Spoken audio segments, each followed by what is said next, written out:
Myanmar में भूकंप की तबाही के बीच रुका गृह युद्ध, विद्रोहियों ने रख दी बंदूकें, अब तक 1644 लोगों की मौत। जानिए अपडेट हम इस वीडियो में आपको बताने वाले हैं। म्यांमार में गृह युद्ध के बीच एक भीषण भूकंप ने देश को हिलाकर रख दिया। 7.7 तीव्रता वाले भूकंप की बड़ी तबाही मची है। 1600 से ज्यादा लोगों की मौत हो गई है। इस आपदा को मौके पर गृह युद्ध रुकता हुआ दिख रहा है। रविवार को सेना के तख्तापलट के विरोध में लड़ने वाले लड़ाकों ने अगले 2 सप्ताह तक अस्थायी संघर्ष का ऐलान किया है।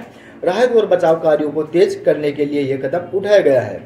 पीपुल्स डिफेंस फोर्स पीडीएफ ने 30 मार्च 2025 को भूकंप प्रभावित इलाकों में 2 हफ्तों तक आक्रामक सैन्य कार्रवाइयों को रोक लगाने की घोषणा की है।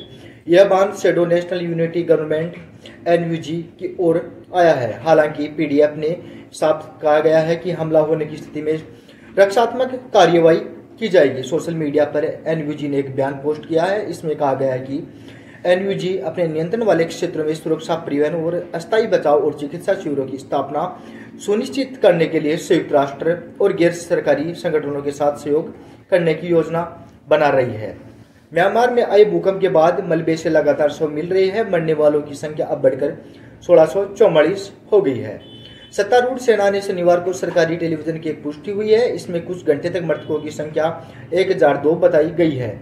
शुक्रवार को आए भूकंप में घायलों की लोगों की संख्या 3408 है, जबकि लापता लोगों की तादाद बढ़कर 139 हो गई है।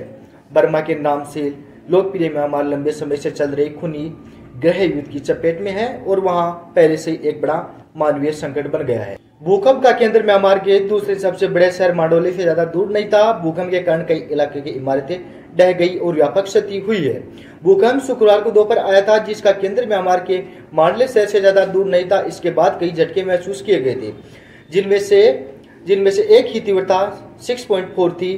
भूकंप के कारण कई क्षेत्रों की इमारतें ढह गई, सड़कें क्षतिग्रस्त हो गई और पुल ढह गए तथा बांध टूट गया। राजधानी नेपिता में शनिवार को क्षतिग्रस्त सड़कों की मरम्मत के लिए कर्मचारी काम कर रहे हैं, जबकि शहर के अधिकांश हिस्सों में पानी, बिजली और इंटरनेट सेवाएं बंद रह गई है। भूकंप के बाद भी हुई थी लड़ाई। म्यांमार की सेना ने फरवरी 2021 में आग सान सूची पर निर्वाचित सरकार से सत्ता छीन ली थी। अब यह देश लंबे समय से स्थापित विद्रोही संगठनों और नव गठित लोकतंत्र समर्थक समूह को गृह युद्ध में शामिल है।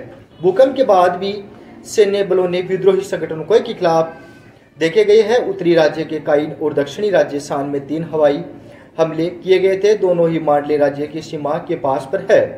डेव यूबेक ने जानकारी दी कि जो अमेरिका सेना के विशेष बल में पूर्व सैनिक है।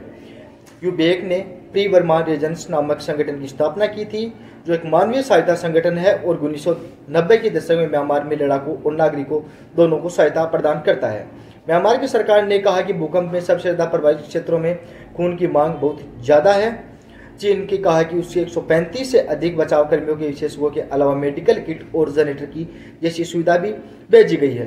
आपातकालीन सहायता के तौर पर लगभग 13.8 मिलियन अमेरिकी डॉलर देने का वादा किया है। हांगकांग ने 51 सदस्यों वाली एक टीम म्यांमार भेजी है। रूसी सरकारी समाचार एजेंसी की रिपोर्ट के अनुसार रूस ने आपातकालीन मंत्रालयों ने 120 बचाव कर्मियों और राहत सामग्री को लेकर 2 विमान भेजे हैं। मलेशिया ने भी रविवार को 50 लोगों के एक दल को म्यांमार भेजने की घोषणा की है। भारत में एक बचाव दल तथा एक चिकित्सा दल के साथ साथ राहत सामग्री भी भेजी है। थाईलैंड में भी भूकंप से नुकसान। म्यांमार के पड़ोसी देश थाईलैंड से भी भूकंप के झटके महसूस हुई है और इसके राजधानी बैंकॉक समेत देश में अन्य क्षेत्रों को हिलाकर रख दिया है। बैंकॉक शहर के अधिकारियों ने बताया कि भूकंप के कारण अब तक 10 लोग मर पाए हैं, जबकि 78 लोग लापता है। राजधानी के लोकप्रिय चतुचक बाजार के निकट एक निर्माण स्थल काफी तबाही है। भूकंप के बाद कई टन मलबे को हटाने के लिए शनिवार को ओर से एक भारी उपकरण लगाए गए हैं। धन्यवाद दोस्तों, यह थी इस वक्त की बड़ी खबर जिसे हम आपके समक्ष लेकर उपस्थित हूँ। फिर मिलते हैं एक अन्य खबर के साथ, तब तक के लिए धन्यवाद।